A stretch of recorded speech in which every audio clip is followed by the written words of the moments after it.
Hello again. It's nice to be back with you this Monday of Holy Week, and we followed the readings of the liturgy for today, and it talks about Jesus in the house of Martha and Mary, where he had been earlier, and he raised their brother Lazarus from the dead. And now he's back again because they were very good friends of Jesus. I myself had the pleasure while I was in Jerusalem of visiting this spot, and there's still indications to show where the house was and that. And they built a little church with lovely scenes around the wall of the church from the life of Jesus, Martha, Mary and Lazarus. So the reading is taken from the Gospel of St. John chapter 12. 6 days before the Passover, Jesus came to Bethany where he had raised Lazarus, the dead man, to life. Now they gave a dinner for him, and while Martha waited on them, Lazarus sat at the table with Jesus. Then Martha took a pound of costly perfume made from genuine nard and anointed the feet of Jesus, wiping them with her hair. And the whole house was filled with the fragrance of that perfume.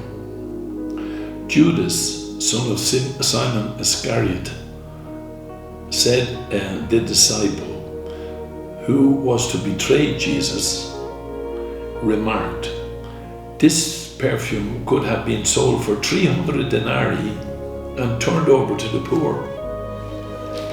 Judas indeed had no concern for the poor. He was a thief, and as he held a common purse, he used to help himself to the funds. But Jesus spoke up, "Leave her alone. Was she not keeping it for the day of my burial? The poor you always have with you, but you will not always have me." Many Jews heard that Jesus was there, and they came not only because of Jesus, but also to see Lazarus, whom he had raised from the dead. So the chief priest thought about killing Lazarus as well, for many of the Jews were drifting away because of him and believing in Jesus. This is the gospel of the Lord. So there's so many lovely things there that I'm sure will bring to the surface of the hearts of many people who are listening. But certainly there's a lovely climate of friendship with the family of Martha, Mary, and the man whom he had raised from the dead. And we can understand, definitely, the atmosphere which he must have created when he went in, and the pleasure with which they prepared the meal for him. But they probably didn't expect Martha to do what she did do. She got up, there was a pound of nard, very dear apparently, and she anointed the feet of Jesus and wiped them with her hair. It was a gesture which sort of shows that Jesus certainly, while he didn't present himself as an authority that would give you fear, back off, keep away, he must have exuded a sort of a freedom to approach. And Martha and then felt that freedom and did approach and expressed a beautiful gesture of affection and appreciation. Judas then, who had probably a lot of love for money,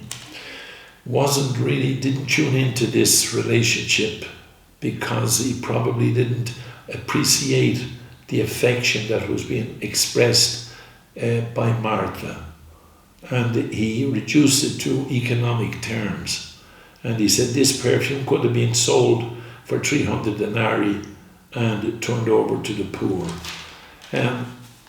And then it says, John says, Judas indeed had no concern for the poor. He was a thief, and as he held a common purse, he used to help himself to the fund. So he was thinking of himself, and he lost the experience that he could have had of Martha's appreciation of the person of Jesus, who in this moment shows that he didn't only say he was meek and humble of heart, but this gesture of Martha lets us see that he had that quality which allowed people to be easy with him.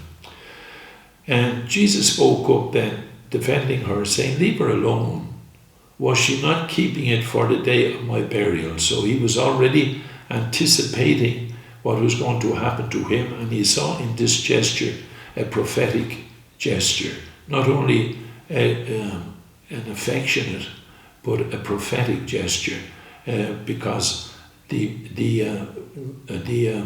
burial would be, the perfume would be an indication of the perfume used on the body after death, as some women went to the tomb with perfumes after Jesus' death.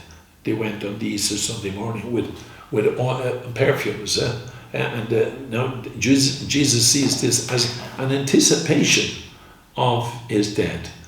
And then it says, many Jews had heard that Jesus was there, and they came not only because of Jesus, but also to see Lazarus, whom he had raised from the dead. So you could see that the fruit of his action, his overcoming death, was already a cause of attraction to people, not only because of his person, because of the fruit of his being around. And I suppose it helps us to see that we can help people to experience Jesus being around. We say he's in our midst, but we can help people to feel that presence. He makes his presence felt through those who treat people like Jesus treated Martha, and gives them the freedom to treat him the same way. So this happens if you have freedom from the other gods, like money, power, and other gods of this world. So he gave us that freedom with him, and the freedom with each other also. Certainly my experience of leads me to hope that in my ministry I can help people to appreciate that love that he has for us all, because I find situations where hearts that are made to love often get blinded or folded in because of little hurts, and people distance themselves. Whereas Martha met somebody whom she didn't distance herself from. And I think he can give us the grace to overcome those little things that often lead people to be distant from each other, or maybe people to seek to console their hearts in drink or drugs. I think today it's a big question, not only here in Ireland but around the world, the number of youth who are turning towards drugs. I don't see that as any reason to criticize them. I see it as an invitation to us all to do more about the love that led Martha to anoint the feet of Jesus, be present in our lives. And that's the love he came to bring. So our prayer is, Jesus, help us to love. In the name of the Father, and of the Son, and of the Holy Spirit.